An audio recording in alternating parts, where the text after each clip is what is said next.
लड़की ने धीरे से अपना हाथ समंदर में डाला। एक पल में ही समंदर की सारी मछलियां उसके चारों ओर ऐसे इकट्ठा हो गईं जैसे किसी ने उन्हें बुला लिया हो। जब मछुआरों ने यह देखा तो उनके चेहरे पर मुस्कान खिल गई, क्योंकि जब भी वे उस लड़की को समंदर पर साथ ले जाते वे हमेशा भरपूर मछलियां पकड़कर लौटते थे। लेकिन उस लड़की की ताकत सिर्फ इतनी ही नहीं थी। 10 साल पहले इस द्वीप के मेयर जैक को तट के पास एक जहाज का मलबा मिला। यह खबर सुनते ही गांव वाले उसे बचाने दौड़े। जहाज के केबिन में घुसते वक्त जैक के पेट में एक गहरा कट लग गया। कुछ देर बाद किनारे पर खड़े लोगों ने देखा कि जैक अपनी बाहों में एक नवजात बच्ची लिए लौट रहा था। लेकिन इससे भी ज्यादा चौंकाने वाली बात यह थी कि जैक के पेट का स्खमा बहुत तेजी से भरने लगा था। यही चमत्कारी इलाज करने की शक्ति उस लड़की को द्वीप पर एक पवित्र उपस्थिति बना देती है। अब द्वीप का इकलौता क्लिनिक जैक का घर बन गया है।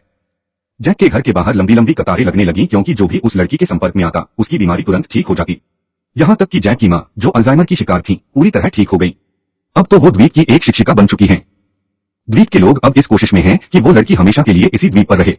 द्वीपवासियों ने तय कर लिया कि वे बाहरी दुनिया से हर तरह का संपर्क पूरी तरह तोड़ देंगे।